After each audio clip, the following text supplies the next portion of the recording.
Chapter का नाम है, आखिरी चैप्टर है इंटरनेशनल बिजनेस। क्या नाम है चैप्टर का? साथ के साथ बोलना है, ऐसे सुस्त होके नहीं बोलना है। क्या है चैप्टर का नाम? International business. तो अगर अपन बात करें इंटरनेशनल बिजनेस की, तो आपकी नजर में इंटरनेशनल बिजनेस का मतलब क्या होना चाहिए? बाहर की कंट्री में एक्सपोर्ट करना, और या बाहर की कंट्री से इंपोर्ट करना, यही होगा इंटरनेशनल बिजनेस। यानी अगर आप आपके देश से ग्लोबल मार्केट में बेच रहे हो तो हो गया एक्सपोर्ट, और अगर ग्लोबल मार्केट से खरीद के इंडिया ला रहे हो तो हो गया इंपोर्ट। कितने ब्रांड्स हैं जो इंडिया में काम कर रहे हैं, जो बाहर के हैं और इंडिया काम कर रहे हैं? बहुत सारे। अमूल इंडिया का है? अमूल तो गुजरात का है। क्या? अमूल? अमूल कौन सा? इंडिया है, गुजरात।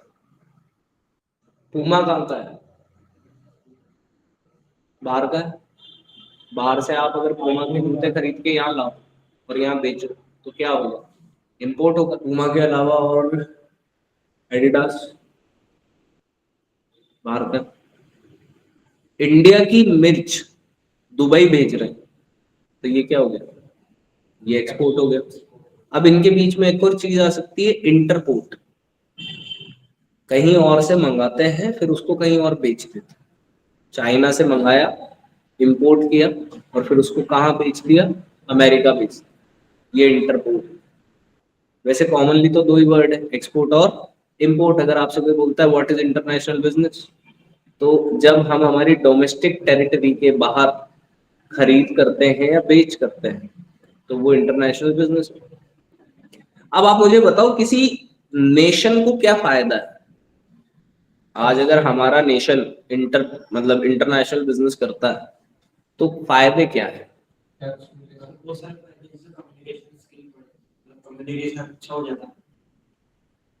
देश के नजरिए से सोचो, अगर आज हमारे देश से गेहूं एक्सपोर्ट हो रहा है दूसरे देशों में, मसाले एक्सपोर्ट हो रहे हैं दूसरे देशों में, तो हमारे देश को क्या फायदा होगा? जीडीपी बढ़ेगी, चलो वेरी गुड। हमारे देश का ग्रॉस डोमेस्टिक प्रोडक्ट बढ़ेगा, रिलेशन अच्छे होंगे उस कंट्रीज के साथ। ओके, और हाँ, इकोनॉमिक ग्रोथ देखने को मिलेगी, और रोजगार बढ़ेगा, एम्प्लॉयमेंट अपॉर्चुनिटीज बढ़ेगी। और अगर हम ट्रेड करेंगे तो पैसा कहाँ से आएगा? बाहर से आएगा। बाहर से पैसा आएगा तो फॉरेन एक्सचेंज आएगा, फॉरेन करेंसीज आएंगी, तो हमारा फॉरेन रिजर्व बढ़ेगा। तो अगर आपसे ये सवाल पूछा जाए कि देश को क्या फायदा है इंटरनेशनल बिजनेस करने में, तो सबसे पहला फायदा, कंट्री को फॉरेन एक्सचेंज मिलेगा। अगर आज आप एक्सपोर्ट करते हो तो आपको फॉरेन एक्सचेंज मिलेगा। अब अगर आपको कोई चीज इंपोर्ट करनी है तो आप उस फॉरेन एक्सचेंज का यूज कर सकते हो पेमेंट करने के लिए। जैसे इंटरनेशनल पेमेंट्स मैक्सिमम डॉलर्स में हो रहे हैं, इंटरनेशनल पेमेंट्स मैक्सिमम डॉलर्स में हो रहे हैं, तो हमें रुपी को किस में कन्वर्ट करना पड़ेगा? डॉलर में। पर अगर हम एक्सपोर्ट करके डॉलर ही कमा रहे हैं तो वो डॉलर हमारे इंपोर्ट में काम आ जाएगा।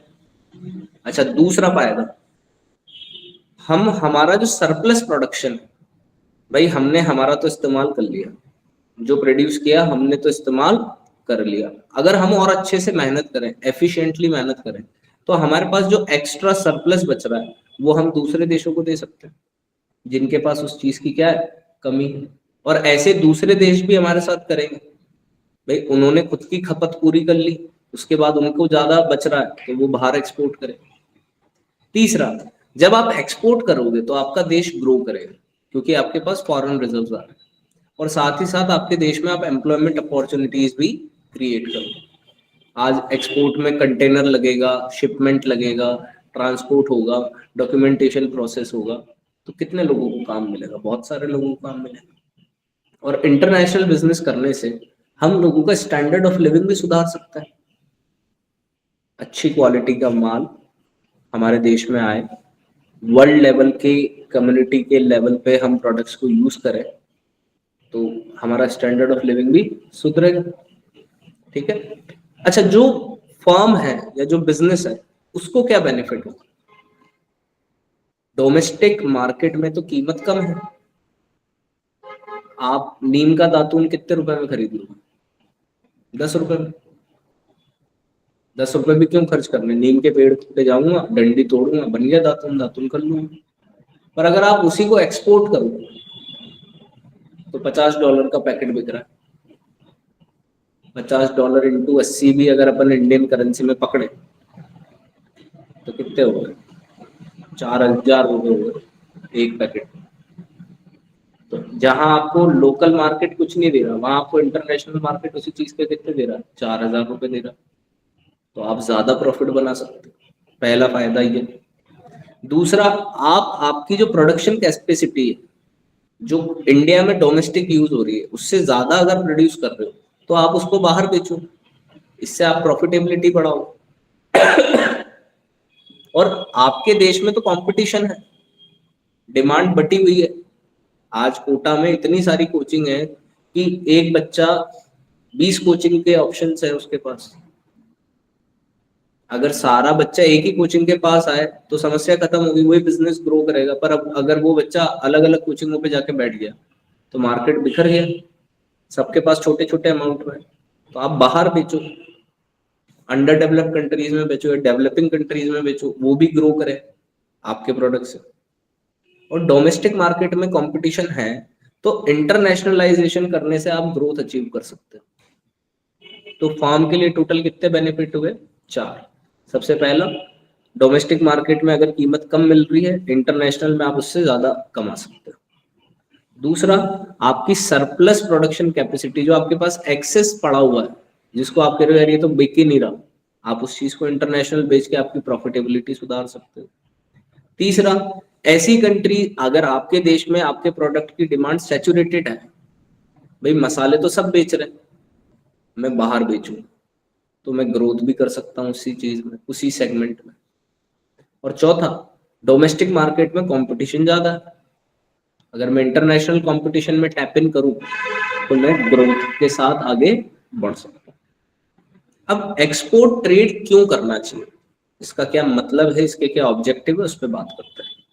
तो एक्सपोर्ट का मतलब होता है selling of goods and services which are produced in our home country but which will be sell in foreign countries.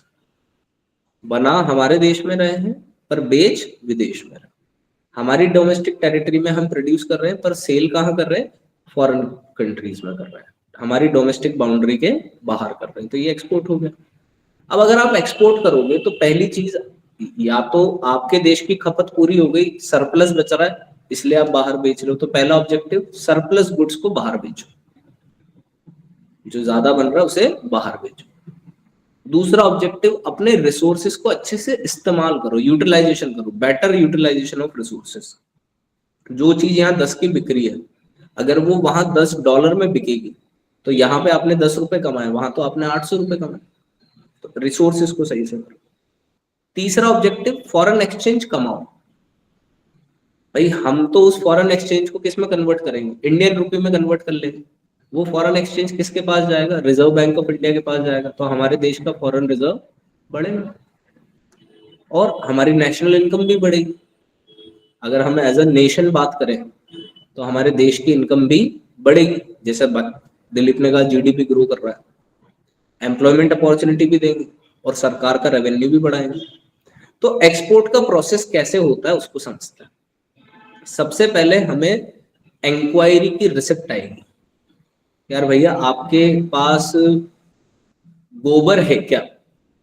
हमें 5 किलो की साइज के गोबर के उपले चाहिए, आप आपकी तरफ से कोटेशन भेजिए। तो सबसे पहले स्टेप, हमें कोई इंक्वायरी आएगी, उसके लिए हम कोटेशन भेजेंगे। पहली स्टेप क्या है? Receipt of enquiry and sending quotation. अब जब हम कोटेशन भेजेंगे तो सामने वाला हमें ऑर्डर देगा, तो हमें ऑर्डर रिसीव होगा, तो सेकंड स्टेप है ऑर्डर को रिसीव करना, रिसिप्ट ऑफ ऑर्डर। अब ऑर्डर रिसीव हो गया, अब हमें सामने वाला जो इंपोर्टर है, जो हमसे माल खरीदेगा, हमें उसकी वर्दीनेस, उसकी वैल्यू चेक करनी, क्रेडिट वर्दीनेस, कहीं वो इंसान फर्जी तो नहीं है, फेक तो नहीं है, रियल तो है ना। तो अब पुराने जमाने में तो ये सारी चीज फोन पे होती थी, जाओ मिलके आओ, आज के समय तो गूगल मीट कर लो फटाफट। फिर अगर आपने एक्सपोर्ट लाइसेंस अभी तक नहीं ले रखा है तो चौथी स्टेप बनी एक्सपोर्ट लाइसेंस लो। हमारे सरकार का जो एक्सपोर्ट इंपोर्ट डिपार्टमेंट है वहां जाइए, एक्सपोर्ट लाइसेंस ऑब्टेन करिए। अब आपको पैसे की जरूरत है क्योंकि अब आपको शिपमेंट भेजना है। भाई माल कैसे जा सकता है, या तो जहाज से, या फिर पानी के जहाज से, या तो हवाई जहाज या पानी का जहाज। रोड तो है नहीं दुबई तक रोड से पहुंचा देंगे। इंग्लैंड रोड से जाए 4,000 किलोमीटर कौन लेके जाएगा। पैसा तो चाहिए इन सारी चीजों के लिए। अगर या तो आप एयर एयरप्लेन को यूज करोगे या फिर आप शिपिंग वेसल्स को यूज करोगे, तो हिसाब लगा लो भैया मेरे को कितना चाहिए पैसा। कितने स्टेप हो गई, 5। सबसे पहले क्वारी आई, आपने उस पर कोटेशन दी, कोटेशन देके आपके पास ऑर्डर आया। ऑर्डर आने के बाद आपने सामने वाले को चेक किया कि फेक है कि ट्रू है। फिर आपने लाइसेंस नहीं था तो आपने एक्सपोर्ट लाइसेंस ले लिया। अब आपने आपका फाइनेंस का हिसाब किताब कर लिया प्री शिपमेंट की, भैया मैं पैक करूंगा, भेजूंगा, शिप तक पहुंचेगा, फिर जाए तो कितना खर्चा होगा। भैया अगर अपन कोटा से भेज रहे हैं तो कोटा से अपने को माल गुजरात भेजना पड़ेगा। पोर्ट कहाँ पर है, पोर्ट का मतलब जहाँ सारे जहाज खड़े होते हैं, शिपिंग पोर्ट्स गुजरात में। तो हमें यहाँ से पहले तो गुजरात भेजना पड़ेगा माल। तो ये प्री शिपमेंट है। प्री शिपमेंट के बाद अब आपको पता चल गया मेरे को इतना पैसा खर्च करना है। अब आप प्रोडक्शन करो या गुड्स को इकट्ठा करो। इकट्ठा करके आप प्री शिपमेंट क्लियर करवाओ। प्री शिपमेंट क्लियर करवाने का मतलब ये कि आपको जो भी डॉक्यूमेंट्स फुलफिल करने हैं, भाई ये मेरा माल है, क्वालिटी चेक है, सर्टिफाइड है, ये मेरा एक्सपोर्ट लाइसेंस है, ये मुझे कंटेनर बुक करना है, वो सब आपने तैयार कर लिया। फिर आपको चाहिए सर्टिफिकेट ऑफ ओरिजिन। आपने हर प्रोडक्ट पे देखा होगा made in India, made in China ऐसे लिखा रहता है। तो ऐसे आपको सर्टिफिकेट ऑफ ओरिजिन लेना पड़ेगा कि ये माल कहाँ का बना हुआ है, इंडिया का बना हुआ है। सर्टिफिकेशन ले लिया, शिपमेंट तैयार है, सर्टिफिकेशन तैयार है। अब यहां से अगर जयपुर जाना है तो ट्रेन की टिकट या बस की टिकट बुक करूंगा कि नहीं करूंगा। तो सिमिलरली मुझे उन गुड्स के लिए शिपमेंट के लिए जगह बुक करनी पड़ेगी शिप में। भैया मेरे 2 कंटेनर जाएंगे तो आप मुझे 2 कंटेनर की जगह आपकी शिप पे रिजर्व करके दो। ये बन गया हमारा रिजर्विंग शिपिंग स्पेस। क्या बन गया, रिजर्विंग शिपिंग स्पेस। अब जब आपको स्पेस मिल गई तो अब आप आपका माल पैकेज करो और फॉरवर्ड करो। अब यहाँ पर रिस्क है कि नहीं है, बहुत ज्यादा रिस्क है। जहाज से जा रहा है, जहाज डूब भी सकता है, समुद्र का पानी है।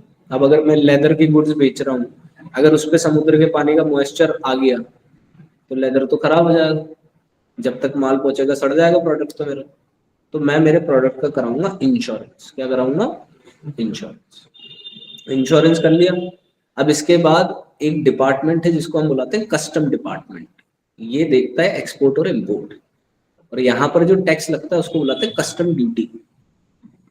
तो कस्टम ऑफिसर एक आएगा, उससे क्लियरिंग करवानी पड़ेगी आपको, कस्टम क्लियरेंस, कि मेरे सारे डॉक्यूमेंट्स वैलिड हैं, मेरा प्रोडक्ट वैलिड है, एक्सपोर्ट करना लीगल है, ये मेरा सर्टिफिकेट ऑफ ओरिजिन है, ये मेरे कंटेनर की डिटेल, ये मेरे इंश्योरेंस इसका करा रहा है। कस्टम ने कह दिया ओके। फिर आपको मेट रिसिप्ट ऑब्टेन करनी पड़ेगी। मेट रिसिप्ट, MEATE, क्या नाम है, MEATE, मेट रिसिप्ट। वो जो शिपिंग है, वो जो शिप है जिसमें आपका कंटेनर रखने में आ रहा है, वहां पर आपको अप्रूवल लेनी पड़ेगी। जैसे अपन रेलवे से अगर एक्सपोर्ट कर, रेलवे से आपने यहाँ से जयपुर बाइक ट्रांसपोर्ट करी तो एक बिल्टी काट के देगा ना, एक बिल, एक पर्ची काट के देगा ना, जो प्रूफ देगा कि हाँ भैया ये प्रोडक्ट कोटा से रखा गया है, जयपुर उतरेगा, वहां आप इसको रिसीव कर सकते हैं। जैसे आपको मेट रिसिप्ट मिली, आपको फ्राइट का पेमेंट करना है। फ्राइट अकाउंट्स में आपने वर्ड सुना है, फ्राइट भाड़ा। तो जितना भी शिपिंग का चार्जेस है, फ्राइट है, वो आप पे कर दो। उसके बाद आप इनवॉइस तैयार कर लो कि भैया पैकेजिंग का खर्चा, इंश्योरेंस का खर्चा, फ्राइट का खर्चा, ये सारा खर्चा मिला के इतना, और सामान इतने का है, ये मिला के इतने का बिल बन रहा है। और वो बिल बना के आपका जो सामने वाला बायर है उसको भेज दो और पेमेंट सिक्योर कर दो। तो टोटल कितने स्टेप का काम हुआ, 16। कितनी स्टेप में काम हुआ? 16। इसी को रिवर्स कर दें तो ये बन गया इंपोर्ट। अगर डोमेस्टिक कंट्री में बन नहीं रहा, किसी फॉरेन कंट्री में माल बन रहा है, वहां से हम हमारे देश में बाय करके ला रहे हैं, तो वो बन गया इंपोर्ट। अब मुझे बताओ इंपोर्ट क्यों करें? व्हाट आर द ऑब्जेक्टिव्स कि हमें इंपोर्ट करने चाहिए गुड्स? अपनी कंट्री का स्टैंडर्ड ऑफ लिविंग इंप्रूव कर रहे हैं, कंज्यूमर डिमांड को फुलफिल करना चाहते हैं। हमारे देश का कंज्यूमर कह रहा है ये प्रोडक्ट लाओ, तो हम वो यूज करना चाहते हैं। इंडस्ट्रियलाइजेशन को बढ़ाना चाहते हैं, है ना, इंडस्ट्रीज को बढ़ाना चाहते हैं, नेशनल डिफेंस को सिक्योर करना चाहते हैं, या नेचुरल कैलेमिटीज से बाहर आना चाहते हैं। तो इंपोर्ट का प्रोसेस थोड़ा सा सिंपल हो जाता है। इंपोर्ट का प्रोसेस सिंपल क्यों हो जाता है? अब पहले उसने इंक्वायरी करी थी, अब अपन इंक्वायरी करेंगे। इंक्वायरी करके ऑर्डर लगा देंगे। इंपोर्ट लाइसेंस अगर नहीं ले रखा होगा तो इंपोर्ट लाइसेंस ऑब्टेन कर लेंगे। उसके बाद उसको पेमेंट फॉरेन करेंसी में करना है, तो फॉरेन करेंसी का अरेंजमेंट करेंगे, बैंक के पास जाएंगे, उसको कैश डिपॉजिट कराएंगे या अकाउंट में रुपीस पेमेंट करेंगे, भैया इसको हमें फॉरेन करेंसी में कन्वर्ट करके दे दे। फिर ऑर्डर प्लेस कर देंगे। ऑर्डर प्लेस करने के बाद हमें हमारे बैंक से एलओसी लेना पड़ेगा। एलओसी का मतलब है लेटर ऑफ क्रेडिट। जिस बैंक में आपका अकाउंट है वो बैंक आपको एलओसी देगा, लेटर ऑफ क्रेडिट, और ये लेटर ऑफ क्रेडिट आप आपके जो सेलर है, जो आपको माल बेच रहा है, उसको आप भेजोगे। बैंक गारंटी देगा आपके बिहाफ पे कि इस बंदे का अकाउंट मेरे पास है और इसके पास पैसा है। आप जब पैसा बोलोगे हमारे बैंक से आपके बैंक अकाउंट में पैसा ट्रांसफर हो जाए। लेटर ऑफ क्रेडिट के बाद आप फाइनेंस अरेंज कर लो, बैंक को पैसा दे दो आप। फिर शिपमेंट के लिए जो भी आपको रिसिप्ट चाहिए, शिपमेंट एडवाइस की जो भी रिसिप्ट है वो आप कलेक्ट कर लो आपके जो सामने वाला भेज रहा है उससे। और जितने भी इंपोर्ट डॉक्यूमेंट्स हैं उनको आप रजिस्टर्ड करके आपके पास ले लो, मेरे को भेज दो भाई। सामने वाले ने भेज दिया, माल भेज दिया, उसने डॉक्यूमेंट भेज दिया, ये मेड रिसिप्ट है, ये दिखा देना, आपको आपका गुड मिल जाएगा। उसने कहा 15 दिन में इंडिया पहुंच जाएगा। अब India for example Gujarat Okha port पे आपका माल पहुंच गया, तो आप ओखा पोर्ट पहुंच जाओ, आपके गुड्स अराइव हो चुके हैं। वहां पर कस्टम ऑफिसर होगा, कस्टम ऑफिसर को कस्टम ड्यूटी पे कर दो, जो भी टैक्स है इंपोर्ट करने का वो पे कर दो। जैसे आप टैक्स पे कर दोगे आपके गुड्स आपको हैंड ओवर हो जाएंगे, आप उनको आपकी गोडाउन या आपकी शॉप जो है वहां तक आप ले। तो एक्सपोर्ट और इंपोर्ट लगभग सिमिलर प्रोसेस ही हमें देखने को मिल रहा है। अब एक्सपोर्ट ट्रांजेक्शन में हमें डॉक्यूमेंट्स कौन कौन से चाहिए होते हैं उनकी बात करते हैं। तो जो सबसे पहला नाम चाहिए होता है वो होता है एक्सपोर्ट इनवॉइस। क्या नाम बोला मैंने? Export invoice. इसमें आपको पूरी जानकारी देनी पड़ेगी। एक बिल आप क्रिएट करके दोगे, क्वांटिटी कितनी है, नंबर ऑफ पैकेज कितना है, बिल का अमाउंट कितना है, डेस्टिनेशन कहाँ है, कौन से पोर्ट पर पहुंचाना है, और डिलीवरी की बाकी आपकी शर्तें क्या है। ये सारा एक बिल बन के जाता है। तो ये बिल क्या कहलाता है? क्या कहलाता है? Export invoice. दूसरा शब्द है पैकिंग लिस्ट। क्या शब्द है? Packing list. आपको नंबर ऑफ पैक बताने पड़ेंगे, आपने कितने पैक बनाए। शराब वाले पैक नहीं दे रहा हूं। हाँ, 10 कार्टन पैक हुए, 10 कार्टन पैक हुए, और गुड्स का नेचर क्या है? पेरिशेबल है, नॉन पेरिशेबल है, ड्यूरेबल है, नॉन ड्यूरेबल है। अब जैसे एप्पल्स है, तो एप्पल्स ड्यूरेबल है कि नॉन ड्यूरेबल है? नॉन ड्यूरेबल है, जल्दी खत्म हो सकते हैं। पेरिशेबल गुड्स है, सड़ सकता है, तो उसकी पैकिंग अलग तरीके से हुई। एक वर्ड अभी अपन ने थोड़ी देर पहले प्रोसेस में देखा, सर्टिफिकेट ऑफ ओरिजिन आपको लेना पड़ता है एक्सपोर्ट जब आप करते हो। तो सर्टिफिकेट ऑफ ओरिजिन स्पेसिफाई करेगा आपकी कंट्री का नाम, जहां पर ये गुड्स क्या हो रहे हैं, प्रोड्यूस हो रहे हैं। इससे एक्सपोर्टर को बेनिफिट मिलता है क्योंकि वो अपनी कंट्री को स्पेसिफाई कर रहा है ना। आज मोदी जी इतने देशों में घूम के आए, अगर आप वहां का एक्सपोर्टर को वहां के इंपोर्टर को पता चले यार ये गुड्स इंडिया से बन के आए, तो वहां पर उसकी रेपुटेशन बढ़ गई प्रोडक्ट। ठीक है। ऐसे एक और सर्टिफिकेट है जिसको कहते हैं सर्टिफिकेट ऑफ इंस्पेक्शन। क्या कहते हैं? Certificate of inspection. ये गारंटी देगा सर्टिफिकेट की जो आप गुड्स एक्सपोर्ट कर रहे हो ये गुड क्वालिटी के, इनको चेक किया गया है, इंस्पेक्ट किया गया है, और ये अच्छी क्वालिटी के प्रोडक्ट्स हैं जो आप एक्सपोर्ट कर रहे हो।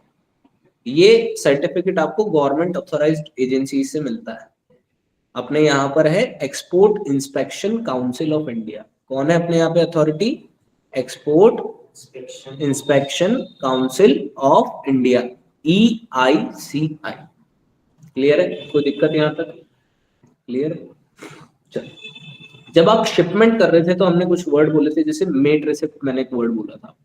तो मेट रिसिप्ट का मतलब है कि जो शिप का कैप्टन है और जो पोर्ट का सुपरिटेंडेंट है, तो कैप्टन साइन करके देगा पोर्ट के सुपरिटेंडेंट को कि इनका माल हमारी शिप में लोड हो चुका है, इनके गुड्स हमारी शिप में लोड हो चुके हैं। और पोर्ट सुपरिटेंडेंट जो है वो इस रिसिप्ट पे फिर पोर्ट के चार्जेस लगाएगा, क्योंकि आपका माल वहां रखा था, फिर वहां से लोड हुआ, लोड होके शिप में चढ़ा। तो ये सारा काम आप थोड़ी करोगे, पोर्ट करेगा आपके लिए। आप थोड़ी आपका ट्रक लेके हाँ चढ़ा दे, अरे कहाँ जगह है, ऐसे थोड़ी चढ़ा दे। तो पोर्ट शिपमेंट जो है यहाँ पर आपको रिसिप्ट पास करके देगा, और ये कहलाएगी, आपको देगा या फिर आपके एजेंट को देगा, जो भी होगा, है ना। और ये रिसिप्ट जो है ये बहुत जरूरी है, क्योंकि इससे भाड़े के चार्जेस, फ्राइट चार्जेस जो है वो कैलकुलेट होते हैं। एक शब्द और, हाँ, इसी मेट रिसिप्ट से पता चलेगा कितनी स्पेस कवर करी है आपने, कितना किलो माल जा रहा है, कितना टन माल जा रहा है आपका। ठीक है, यहाँ बड़े ऑर्डर्स चलते हैं, छोटे ऑर्डर्स नहीं चलते। ठीक है, शिपिंग बिल, एक वर्ड और हमने यूज किया था, शिपिंग बिल। तो शिपिंग बिल का मतलब है जो एक्सपोर्टर है वो अपना नाम, अपना एड्रेस, गुड्स की पूरी डिटेल, किस पोर्ट से लोड होएगा माल, डेस्टिनेशन पोर्ट कहाँ है, ये सारी जानकारी शिपिंग बिल में मिलेगी। ये सबसे जरूरी डॉक्यूमेंट है, कस्टम क्लियरेंस करवाने के लिए ये डॉक्यूमेंट की जरूरत पड़ी। ठीक है, तीसरा डॉक्यूमेंट है बिल ऑफ लेडिंग। क्या नाम है डॉक्यूमेंट का? Bill of lading, LADING, bill of lading. Bill of lading जो है, जब आपने भाड़े जोड़ लिए, आपके फ्राइट चार्जेस जोड़ लिए कि मेरा कितना खर्चा लग रहा है, तो बिल ऑफ लेडिंग इशू होगा। ये प्रूफ है कि गुड्स जो है वो एक्सेप्ट हो चुके हैं और डेस्टिनेशन से डिलीवर होने को तैयार है। समझ में आई बात? और साथ ही साथ ट्रांजिट भले एयरवे से हो तो फिर ये बन जाएगा एयरवे बिल। फिर ये बिल ऑफ लेडिंग नहीं कहलाएगा, फिर क्या कहलाएगा? एयरवे बिल कहलाएगा। तो एयरवे बिल और बिल ऑफ लेडिंग लगभग एक जैसे ही होते हैं। एयरवेज से कर रहे हो तो एयरवे बिल, और शिप से कर रहे हो तो बिल ऑफ लेडिंग। हाँ, बस वही। हाँ, इसके बाद आया बेटा marine insurance policy, MARINE, marine. पानी से जब भी जहाज से आप जाओगे तो ये इंश्योरेंस पॉलिसी आपको लेनी पड़ेगी। ये इंश्योरेंस पॉलिसी हम क्यों ले रहे हैं? ये एक सर्टिफिकेट है जो इशू हुआ है इंश्योरेंस कंपनी के द्वारा, कि अगर आपके गुड्स को कुछ भी नुकसान पहुंचता है तो आपका नुकसान नहीं होगा, आपको हम इंश्योरेंस कवर पे करेंगे। इससे बिजनेसमैन रिस्क जो है वो झेल पाएगा। बिजनेसमैन के रिस्क इंश्योरेंस कंपनी ने साथ में शेयर कर ली। अगर कोई ट्रेजेडी हो जाती है, आपका नुकसान हो जाता है, तो आपको चिंता करने की जरूरत नहीं है, आपको शॉक होने की जरूरत नहीं है, आपको ये पैसा रिकवर होके मिल जाए। अब पेमेंट के लिए तो मैंने एक वर्ड आपको बोला था, लेटर ऑफ क्रेडिट, जो बैंक आपके बिहाफ पे जारी करके देगा सामने वाले सेलर को कि भैया ये इंसान क्रेडिट वर्दीनेस वाला है ना, और इसका हिसाब किताब हमारे पास रहता है, हम इसके बैंक है, और जब भी आप पेमेंट बोलोगे तो हमारी तरफ से पेमेंट जो है वो जारी कर दिया जाएगा। एक और चीज यहाँ पर है, बैंक सर्टिफिकेट ऑफ पेमेंट। क्या नाम है? Bank certificate of payment. ये इंपॉर्टेंट डॉक्यूमेंट होता है एक्सपोर्ट कंसाइनमेंट। इसमें होता है एक्सपोर्ट कंसाइनमेंट, जो कि इंपोर्टर को ट्रांसफर होगा, और इसी डॉक्यूमेंट के बेसिस पर इंपोर्टर अपना पेमेंट रिसीव करेगा। क्या नाम है इसका? Bank certificate of payment.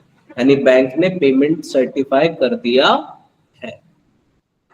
इसी बेसिस पर इंपोर्टर जो है सामने वाला, जैसे मैं यहाँ से एक्सपोर्ट कर रहा हूँ तो मुझे पेमेंट रिसीव होना है, तो सामने वाले का जो बैंक है वो सर्टिफिकेट ऑफ पेमेंट मुझे देगा। अगर मैं इंपोर्ट कर रहा हूँ तो मुझे पेमेंट करना है, तो मेरा बैंक का सर्टिफिकेट ऑफ पेमेंट मुझे एक्सपोर्टर को भेजना। समझ में आई बात? क्लियर है यहाँ तक? तो ये तो इसकी बात हुई हमारी एक्सपोर्ट के डॉक्यूमेंट्स की बात है। ऐसे इंपोर्ट के डॉक्यूमेंट्स भी है, उनकी चर्चा अपन कल की बात पे करेंगे।